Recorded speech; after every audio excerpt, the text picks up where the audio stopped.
Bonjour chers clients, alors voilà, ici aujourd'hui, je ne sais pas quand je vais diffuser cette vidéo, mais ici en Belgique, il y a bien 15 cm de neige, donc voilà, j'ai l'occasion de prendre encore un peu plus de temps pour faire une vidéo de présentation.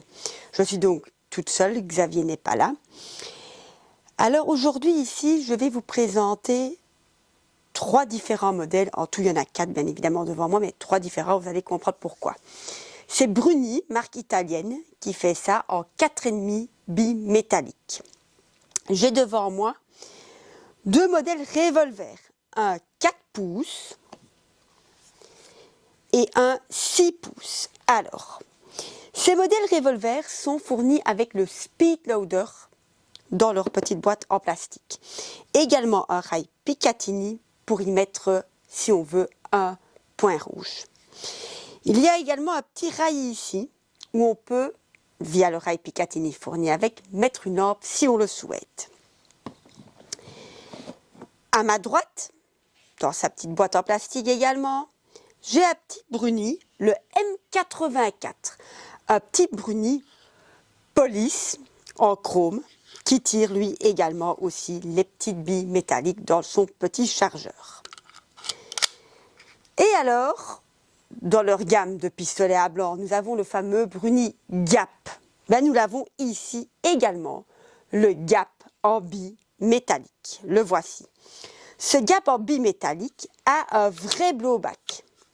Voilà, vrai blowback, quand on enlève le chargeur, on a le vrai trou ici. Donc c'est vraiment un vrai recul de la culasse comme sur une arme réelle. Je vais vous montrer comment mettre la capsule de CO2 dans le Bruni Gap et vous montrer le tir avec ce modèle. Il faut savoir que c'est tous des modèles plus ou moins entre 2 et 3 joules. On sait y mettre des billes métalliques, des billes en plomb. Il faut également entretenir ces répliques, c'est-à-dire de l'huile dans le canon, du silicone, surtout ici où il y a le blowback, et de la graisse. Quand on met la capsule de CO2 sur le joint où ça exerce sa pression, on graisse bien la capsule de CO2. Sur le modèle revolver, donc on a le système donc des fausses douilles. Donc on enlève la douille, on met la bille métallique là-dedans. Voilà, et ici la capsule de CO2 est dans la crosse. Voilà, je vais vous montrer le chargement du Gap et le tir, bien évidemment.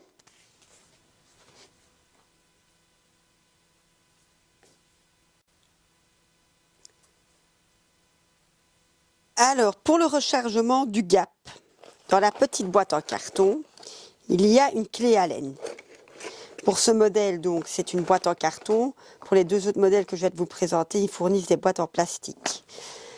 J'enlève le chargeur du Gap.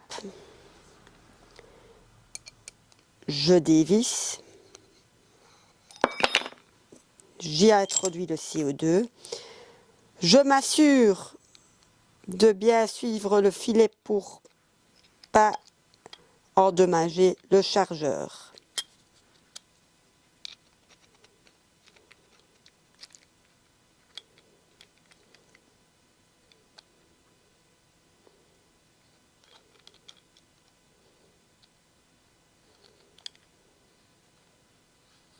Voilà, ça prend toujours un peu de temps, je le fais délicatement. Voilà, donc n'hésitez pas à la maison, si ça prend du temps, prenez votre temps. Sinon, on casse tout. Voilà, le CO2 est dedans. Voilà, comme je viens de dire, donc mon CO2 est dedans. Je n'ai plus que maintenant à introduire mes billes dans mon chargeur et à passer au tir. Nous avons mis quelques petites billes métalliques dans le chargeur. Je l'introduis dans mon Gap. J'arme une fois et je tire. Un super blowback réaliste. On le voit bien, hein, la glissière recule super bien et la sensation en main est vraiment réaliste. On a le choc, le recul.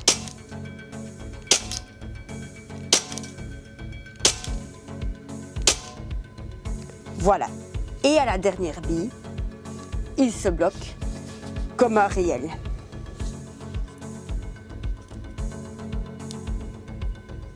Voilà.